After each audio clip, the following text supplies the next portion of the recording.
कैसे हैं दोस्तों? नमस्कार। उम्मीद करते हैं आप बहुत अच्छे होंगे। दोस्तों, मैं आर के मिश्रा इंजीनियर सर पे आप सभी लोगों का स्वागत करता हूं। एयरपोर्ट अथॉरिटी ऑफ इंडिया की मैं बात कर रहा हूं। उसका फॉर्म फिलिंग प्रोसेस स्टार्ट हो चुका है। तो इस वीडियो में मैं बात करूंगा फॉर्म फिलअप कैसे स्टेप बाय स्टेप करते हैं। साथ में कोशिश ये करेंगे कि पास्ट एक्सपीरियंस के बेसिस पे फॉर्म फिलअप में कौन सी ऐसी गलती हो जाती है जिसकी वजह से रिजेक्शन हो जाता है। तो चलिए सेशन की शुरुआत करते हैं। और आप सब लोग एक बार आप लोग मुझे बता दीजिएगा, ऑडियो वीडियो अगर आप सबको आ रहा है तो प्रॉपर बहुत ध्यान से केयरफुल होकर के देखिएगा।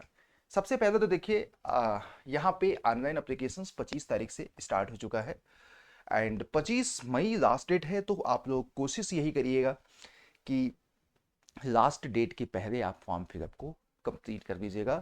और कोशिश ये करिए 2-3 दिन पहले ही, क्योंकि रस बहुत ज़्यादा होता है। तो एयरपोर्ट अथॉरिटी ऑफ इंडिया की फॉर्म फिलअप की ऑफिशियल वेबसाइट है। अगर आपको नहीं पता है तो मैं आपको शेयर कर दूंगा।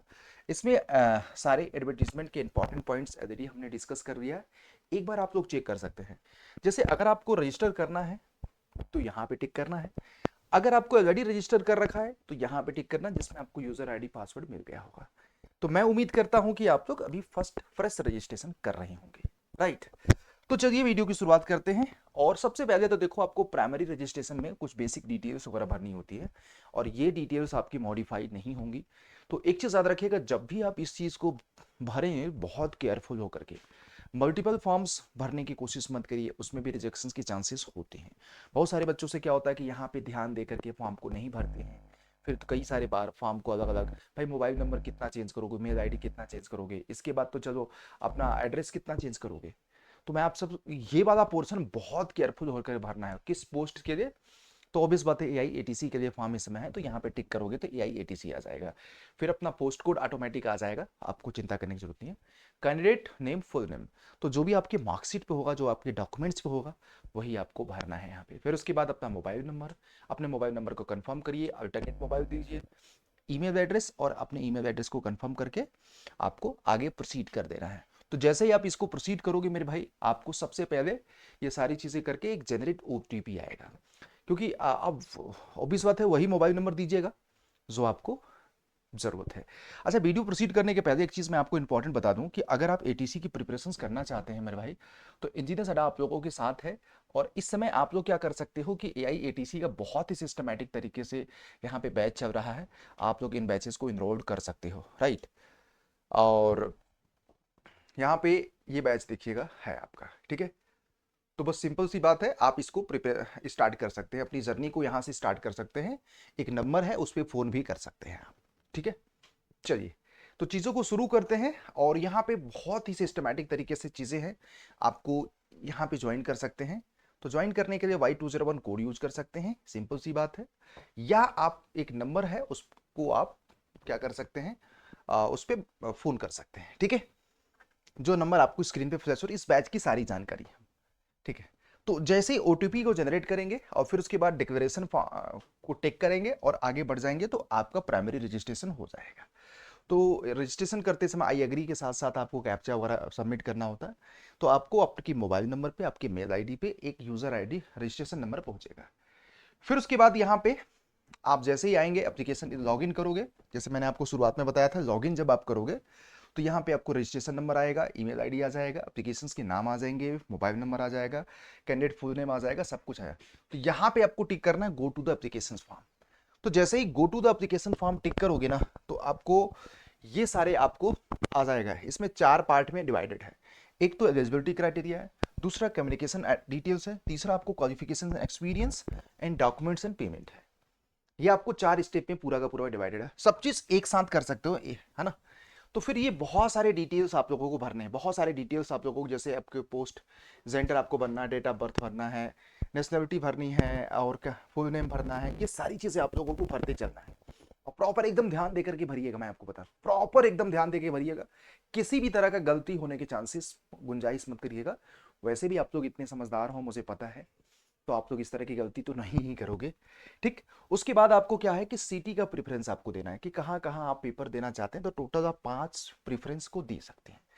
तो जहां भी आपको लगता है कि नियर बाई आपका घर के आसपास है, आप प्रिपरेशंस दे सकते हैं, ठीक है, ये चीज़। फिर उसके बाद यहाँ पे देखिएगा, जो भी गवर्नमेंट एम्प्लॉई हैं तो yes, otherwise no. Are you AI candidate, अपना देख लीजिएगा, एआई से आपने अप्रेंटिस कर रखा है तो जो भी आप लोगों का है यस आर नो करते जाइए। फिर उसके बाद करस्पॉन्डिंग एड्रेस आ जाएगा, फिर परमानेंट एड्रेस आ जाएगा। अगर आपको दोनों सेम है तो आप दोनों सेम डाल सकते हैं, अदरवाइज आपका अगर दोनों अलग अलग है तो अलग अलग भी कर सकते हैं, ठीक है। अब इसमें देखिएगा आपका क्वालिफिकेशंस का डिटेल आ गया कि इंटरमीडिएट आपने कैसे किया है, ये सारी चीज़ें तो आप लोग देख सकते हैं। तो जो भी है आप लोग भर दीजिएगा। अब यहाँ पे देखिएगा मार्क्स ऑफ 10, स्कूल नेम, ये सारी चीज़ें। फिर इसेंशियल क्वालिफिकेशंस, इसके लिए जो इसेंशियल क्वालिफिकेशन मिनिमम क्वालिफिकेशंस है आप लोगों को यहाँ पे दें। स्टेटस ऑफ क्वालिफाइंग, इसमें 2 ऑप्शन आ रहा है, परसुइंग एंड पास्ट। अगर आपका परसुइंग है तो आपका यहाँ पे एक चीज़ इन्होंने मेंशन किया, मैं आपको बता देता हूँ, उस पर ध्यान दीजिएगा। पास्ट वाले अपना जो भी है डिग्री भर दीजिए, उसके बाद फर्दर प्रोसीड करिए। फिर उसके बाद सब्जेक्ट देखो यही आपको आ रहा है, ठीक है। तो ये सारी चीजें हैं, सब कुछ करते करते आई एग्री एंड आगे बढ़िए। अब याद रखिएगा अगर आपका परसुइंग है ना तो एक चीज यहाँ पे जो डॉक्यूमेंट्स वेरिफिकेशन होगा ना उसके पहले आपका रिजल्ट मस्ट भी होना चाहिए, सो दैट कि वहां पे आप दिखा सकें। तो परसुइंग वाले बच्चे ध्यान दीजिएगा, अपना कैलकुलेशंस करके ही फॉर्म को भरिएगा, मैं तो यही बोलूंगा, ठीक है। आई एग्री, तो ये वाला आपका हो जाएगा।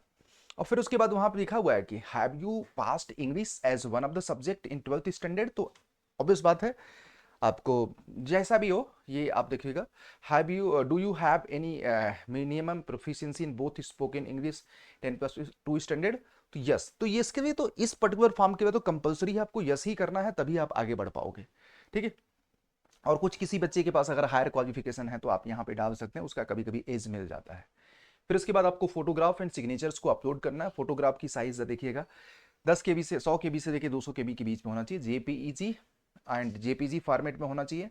Scanner DPI should be 200 DPI होना चाहिए। File once uploaded can not be change, तो याद रखिएगा जब आप करें तो इस सारी चीज़ों का ध्यान दें। और मुझे लग रहा है कि जब फोटो अगर आप क्लिक करते हैं तो बहुत सावधानी रखिएगा, एकदम जैसे मैं हूँ वैसे ही आप फोटो के सामने आ सकते हैं। टोपी नहीं, चश्मा नहीं, ये तमाम तरह की चीज़ें आप मत रखिएगा, बाहर खुला नहीं। तो एक स्टैंडर्ड जो प्रोफेशनल लुक होता है ना वो वाला होना चाहिए। और करीब बैकग्राउंड का 80% 85% आपका फोटो होना चाहिए, नहीं कि बहुत फोटो आपको छोटा हो गया बैकग्राउंड बहुत ज़्यादा हो गया, क्या मतलब है, ऐसे में फॉर्म रिजेक्ट हो जाते हैं। सिग्नेचर में भी वही आपका होना चाहिए। फिर ये सारी चीज़ें करते हैं डिक्लेरेशन करके आप आगे बढ़िए। फिर उसके बाद payment and documents, payment and document, documents के बाद पेमेंट का ऑप्शन आएगा, जो भी आपकी कैटेगरी होगी उसको पे करके अपना फॉर्म को कंप्लीट कर सकते हैं। तो ये है AIATC के फॉर्म फिलअप का कंप्लीट वीडियो। और मुझे उम्मीद है कि आप चीज़ों को अच्छे से यहाँ पे करके एक बार याद रखना, जब फाइनल फॉर्म भरोगे ना तो उस पर एक बार प्रीव्यू कर देना, चेक कर देना एक एक चीज सबमिट करने के पहले, क्योंकि सबमिट हो गया उसके बाद मॉडिफिकेशन नहीं होगा। तो ये चीज आप लोगों के दिमाग में एकदम बैठे रहना चाहिए भाई। और मुझे उम्मीद है कि ये चीज आप लोगों के दिमाग में है आज आज इस वीडियो को देख रहे हैं तो, ठीक है। तो उम्मीद करते हैं आपने चीजों को समझा होगा, और काफी कुछ हमने बताने की कोशिश की, काफी मेहनत लगा हमें इन सारी चीजों को करने में। तो मुझे उम्मीद है कि आप एंजॉय करिए and have a great day. अपना ख्याल रखिए, पढ़ाई करते रहिए। जय हिंद, जय भारत। अगर इन्फॉर्मेशन अच्छी लगी तो चैनल को सब्सक्राइब कर देना, वीडियो को लाइक कर देना, एंड हाँ यही प्यार एंड सपोर्ट बनाए रखिए हमें, क्योंकि हम आप सब लोगों को बेहतरीन कंटेंट देते आए हैं। Thank you.